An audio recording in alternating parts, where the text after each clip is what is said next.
All right, guys, I think we've got enough in here now. Thank you for confirming the audio. Let me just get back to the intro slide here. Okay, let's kick it off. So we're still continuing with the referral prospect theme for the month. I think we've gotten some interesting feedback here. For the newcomers, who am I? Why should you care? I kick off every lunch and learn with this. I run BizNexus. I run BN.Digital. For the sake of saving time, because we do try to keep this to a shorter format, I'd say just go check out BizNexus, biznexus.com. If you're interested in intermediary deal flow, connecting with intermediaries, intermediary backed deal flow, it's a matching platform. That's what we do. And then BN.Digital is our agency for proprietary deal origination, right? So everything that we talk about in these lunch and learns is typically deal origination related. Sometimes we'll delve into using brokers for deal flow, stuff like that. But I'd say 99% of this is off-market deal origination and strategies. And this month we are talking about referral prospects, leveraging your referral prospects for your deal origination. So not your primary targets if you're trying to make an acquisition or if you're trying to get in front of sellers, but the referral prospects who can deliver those primary end targets on an ongoing basis. Latest updates, I'm not going to jump into that. Again, we want to keep these short, sweet, valuable. BizNexus, we have been really working on this monster release, right? So if you're an intermediary, you should see the suggested buyers now when you add a listing in BizNexus. That's all live. This weekend, we're pushing a major update with our search algorithms. So if you're doing multiple searches, whether you're an intermediary doing buy-side work or just buying business, in terms of the level of accuracy and the number of specific saved searches and projects that are available to you, that's going to increase dramatically by the end of this upcoming weekend. And then the final release is going to be really just a total new site. So we're excited about that. And then our outreach, we're cranking away on that. We feel really good about the process. We only do integrated outreach now at the top of the funnel. So if you don't know what that is, go check out the prior lunch and learns, because that's our thing. Start with data, reach out across multiple channels in a coordinated fashion. That is deal origination in a nutshell at the top of the funnel in 2021. So if you're interested in our process, again, I'd say go back, look at the prior lunch and learns. This slide is really just an indication of our view that deal origination, even though you might get quick hits here and there, if you're looking at somebody who's motivated to sell because something happened during COVID or because they've had health issues or they're going through some sort of divorce, something where it accelerates the timeline for an exit, or some sort of life circumstance that precipitates an exit, that is the impetus for an exit. That can be the short game for deal origination, but if you're doing this over time, you need to make sure that you have the long game in place. So getting yourself out there, your brand, making sure you have social proof, and not only identifying your prospects and getting in front of them regularly, day to day, making sure that the outreach is going on a consistent basis, but making sure that you have a clear system for staying in front of those prospects over time. That's really mission critical, and it's something that especially with Main Street, with intermediaries, still missed, I'd say 9 out of 10 times, which is very unfortunate. So we'll keep doing these until we get those stats better. This month with referral prospects, we're really covering the whole gambit. So everything from start to finish, optimizing your profile through to capture. We really just want to talk about all things leveraging your referral prospects for your deal origination process. We've gone through the types of referral prospects and running referral campaigns, what that looks like for outreach, for nurturing, some tips, tactics. And today was supposed to be diving into incentive plans, but I actually got a lot of questions about webinars, which kind of threw me for a curve, honestly. I didn't really see that coming. I've been speaking about webinars in relation to referral prospects and realized I just didn't go through that. I figured on the tail end of the pandemic, everyone has really overdosed on these things, but it seemed like there were a lot of questions about how specifically to use this for your outreach and nurturing, and specifically with referral prospects. So today we're going to go into just the playbook for leveraging a webinar, how to do it for a referral prospect. So I think we've got some good tips. We've got a really interesting hack at the end, which basically, if you want to spoiler alert, people don't have to watch your webinar. It depends on what you do with a lead in the follow-up and how you package this, especially with referral prospects. You can do a webinar, and if you have the right system in place, it can be on autopilot for your nurturing and for your outreach for these referral prospects. So we'll show you exactly how to do that over the next 15 minutes. With referral prospecting, again, the big why do we care? This is huge, especially in the world of business acquisition and sale. If you're an intermediary, you know, the IBBA and M&A source, you come across a lot of old timers who really do nothing but rely on a few valuable referral sources, right? All of their deal flow comes from referral sources. Times have changed, are continuing to change, but that is a clear indication of value, right? So if you can have a system in place for staying in front of referral sources, just think of what you can do when some of the top producing intermediaries out there are really just leveraging a few contacts, and that's their whole business. That's their whole pipeline in terms of new deal flow. So there are very few people out there who have systems in place for their referral prospecting. So if you can do that, you're ahead of the game. It is the fastest way to fill your pipeline with opportunities. And if you get a trusted referral, everybody knows how much faster that can close, less headaches, less questions, less meetings. It's just a smoother process if you can get the deal flow coming in through referral sources. It's typically from start to finish, it's a faster, more efficient process with less headaches. So why webinars? Aside from the questions that I got, right? And again, we will shape these based on your feedback. So if you don't like the fact that we're covering webinars, just put a topic in when you get the automated feedback email after this lunch and learn, because we will shape this on user requests. So why webinars? Aside from the fact that you asked for it, webinars really give you a great value-based reason to connect regularly. And quite frankly, it allows you to hack your content creation. Look, selfishly, I like doing this. We started the lunch and learns on the front end of COVID because we thought it would be something that would add value. We've kept that going religiously every week until we had a brief hiatus recently for health reasons. But other than that, we've been doing this to add value. It's allowed me to stay in touch with not only my current clients, but new prospects. We have really more meetings than we can handle just coming in through inquiries, because we're doing these webinars. Between the webinar and the newsletter for our agency, I'd say, other than BizNexus, those are the two arrows in the quiver that really provide all of our deal flow for the agency. We don't need to do anything else. We just do webinars, we do newsletters, and the BizNexus is what it is in terms of people interested in deal origination. But the webinar is huge, and I think intermediaries have really gotten into this through the pandemic. I don't think it's going away. And that's a 30,000 foot explanation. Let's get down to the nitty gritty, because I think, we've all had enough Zooms over the past year. We all have, when I meet with new intermediaries, oftentimes they'll have a great database, right? It might be, 30,000 potential owners and financial advisors and accountants, et cetera. But I'm still shocked at how often it's the case that these databases they don't get touched, right? Maybe it'll be a random listing that gets sent out when the broker gets a listing. There's no clear value add nurturing in place. And if you're doing that in this industry, you're shooting yourself in the foot, because so many of these business owners need that on an ongoing basis, right? They're not going to be that one and done email or 3 email sequence where they raise their hand and say, yes, I want to talk about selling my business and what it would be valued. That's not going to happen in a very noisy internet world, right? Where increasingly these buyers are getting more educated as to what the intermediary does to go after sellers. So the sellers are getting peppered more today than they ever have been by people either interested in representing them in a sale or flat out acquiring their business. So you need to have a nurturing program in place, and a webinar allows you to hack that content creation.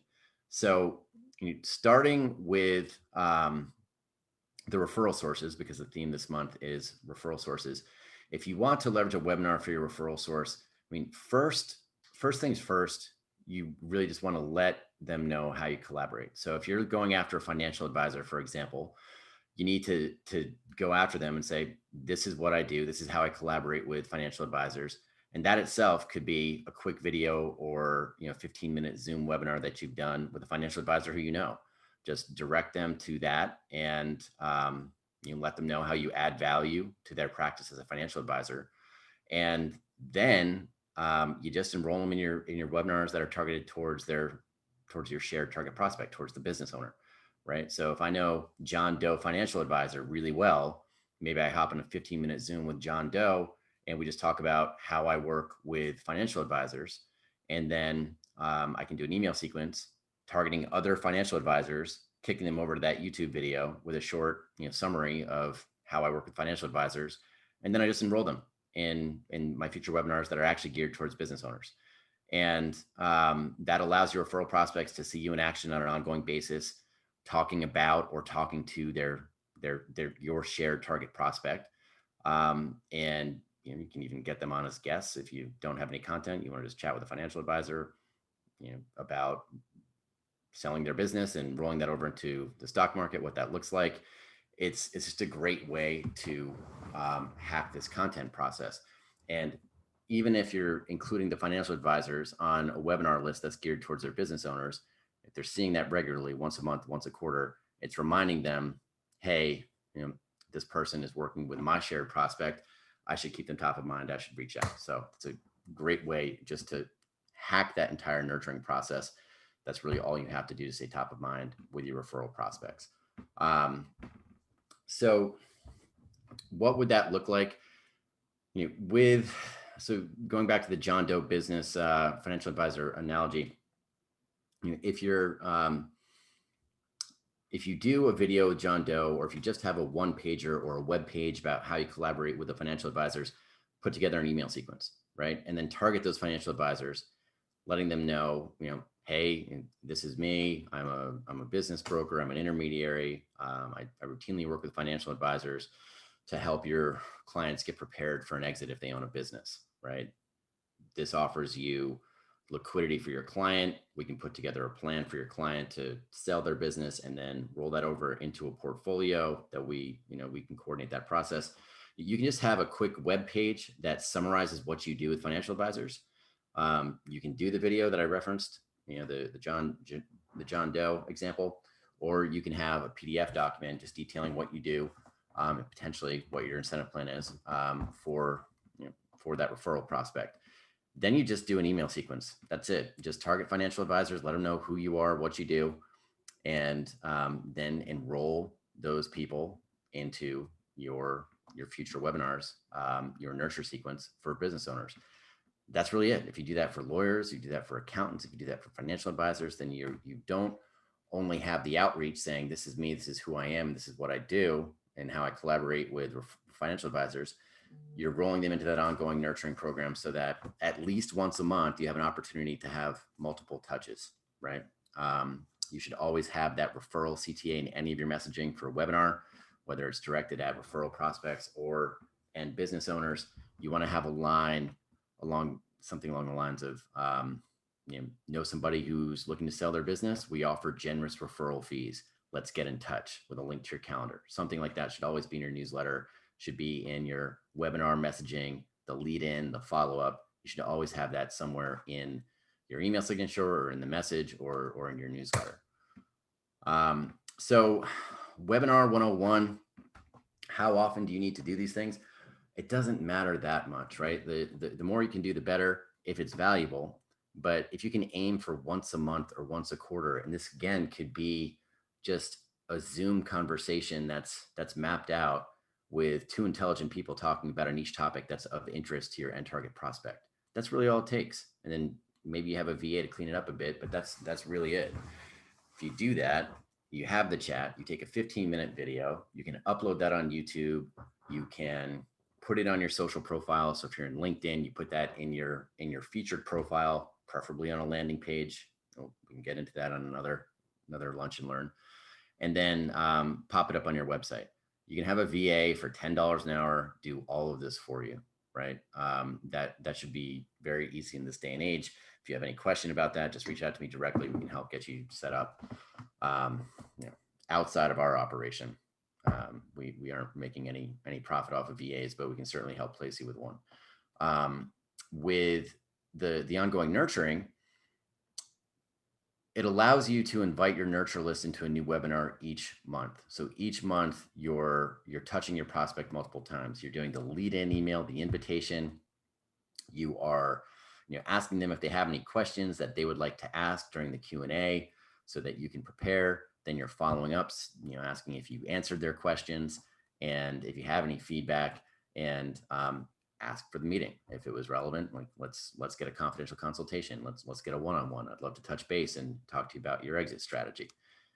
Once a month, if you have that automated messaging, it's a value-based approach that allows you to go for a close like that. Again, that's why a webinar is so valuable.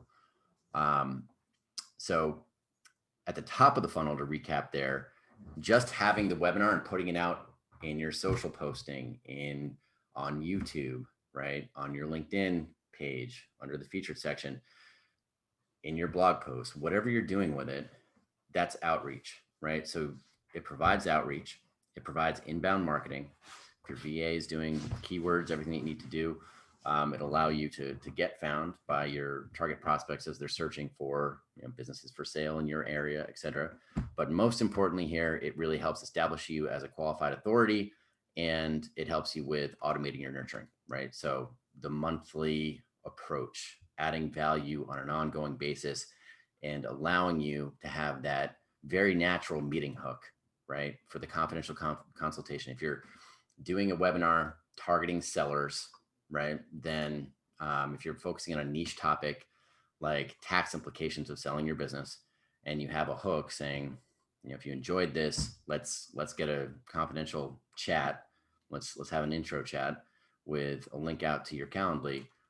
You're going to convert, right? That's a great lead in to offer the value, follow up with a hook, and get that proverbial cup of coffee.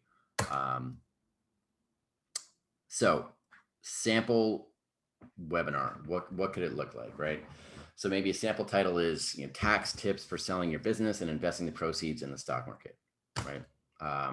We've gone through kind of what you do with this process, but if you have this, if you have this topic and you're doing it with John Doe Financial Advisor, you can hop on, you can put this together, have your lead-in video, and then get it up on all of those channels that we went through. So I got ahead of myself there talking about what you can do with the content, but in terms of chopping it up and putting it onto other channels, load it up on YouTube.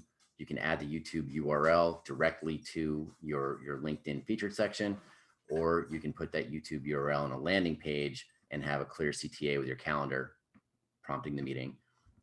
Put it in your social media posting, put it on your website, blog, and then you can also just download it into an audio file and upload it as a podcast. Bam, you've got your own podcast just from a monthly webinar. Now you have a monthly podcast as well. Using the webinar to close, right? So this is the hack that I was talking about when we first started. A lot of people are hesitant to jump into the webinar game because they're worried about who will show up. You don't have to, like when we started doing this lunch and learn, we were doing it on the front end of the pandemic, right? So we started off with big numbers just because people were really interested in this topic and had nothing else to do. And over time that's gone up, it's gone down, and we've never really cared. And we're getting the value out there. We know that we're putting up on YouTube on our channels. As people have a need, they'll be able to go and look at the video and still learn these topics, hopefully get something out of it. But the real value in putting a webinar together is just the registrations. It's not the actual attendees. It's making sure that you leverage the list of people who have registered, right? And you can do that through promotion, right? So if you're promoting your webinar, if you're out there on LinkedIn, if you're putting it in your newsletter, if you're just having the lead into your list, if you have a list of 1,000 people, 100 people, 10 people for your webinar, but once a month they're seeing you email them about an interesting topic, and if that email is set up the right way with a call to action to meet with you, you're leading with value, but you're including a hook. The real value in the webinar is constantly touching the people who have registered for your webinar, right? The end target prospects, the business owners, and those financial advisors, the referral prospects who've been included on this list as well, right? The real value is in messaging them once a month and following up, whether they attend the webinar or not. And let me repeat that, right? If you're on a Zoom, nobody knows how many attendees there were. That's up to you. It depends what software you're using. But the real value in the webinar is getting the registration page, building up the registration. Your end target prospect is most likely going to be too busy to hop on a webinar during the scheduled time, right? They're on the registration list, but they're not going to attend. Who cares? So you want to make sure that you are, leading in and presenting an interesting topic that helps define you as a qualified authority, and you have your call to action to schedule a confidential consultation, have an intro chat. You are asking them if they have any questions that you can answer in the Q&A. You have the webinar, you follow up, you send them the slides, you send them the video link. Every message has that call to action. Let's have a confidential chat. If you thought this was interesting, let's connect for a call. And that goes out once a month, and that's your nurturing program. That's it, right? You're just doing this webinar. And if you set that up the right way, it's a workflow, right? So if you're using something like, our CRM or your own CRM, you should have the lead up emails, the event, the follow-up emails with the documentation and your integrated calendar all scheduled. That should be on autopilot. You shouldn't have to create anything yourself. You should set that up once. Then the only thing that you're changing is the PDF that you're sending out after the fact for the webinar slides, the topic of the webinar, and the link if you're doing that, if you're uploading that to YouTube. That's it. So final tips, just again, jump in and development term KISS, keep it simple, stupid. Just keep it simple, right? Find a topic that's interesting to your end target prospect. If you're going to do it with somebody, find somebody who you've worked with, ideally who you have a nice dialogue with. So if you're going to team up with an accountant, hopefully it's an accountant who you've been working with in your business brokerage practice for a while, and you just hop on for a 15, 30-minute chat about a niche topic that people will learn. They'll leave the webinar better than when they came because they've learned something that they can take with them and use, and it helps establish you as a qualified authority in the process. That's really it. Just hop on that 15-minute Zoom. Make sure that you have your email sequence set up with those messages that I put in there. And next week, when we close this out, we'll give you some playbooks, right? So I'll give you the sequence for the lead-in emails and the follow-up emails, so you can just implement that. And then make sure that with the referral prospects, if you have them in an email sequence, if you're approaching your referral prospects, financial advisors, lawyers, accountants, niche consultants, that your email sequence talks about who you are and how you collaborate with that specific type of referral prospect, and then just enroll them in your general webinar sequence where the webinar is clearly targeting a shared end target prospect, right? In this case, the business owner. The accountant is targeting the business owner.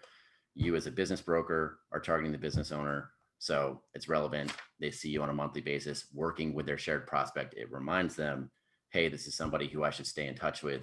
This is somebody who I can refer my clients to. This is somebody who I should lob a call into, once a quarter, and vice versa. So that is how you automate your nurturing for your end target prospects and your referral prospects through the webinar process. So that's it for today, guys. Thank you for contributing, right? That was really great just to get, we got multiple questions about webinars. I must have been talking about webinars a lot last week. So if you have any topics that you want me to dig into, just like this, please answer, give us the feedback. That's how we shape these lunch and learns. We want to keep them valuable. So thanks, guys, and we'll see you next week.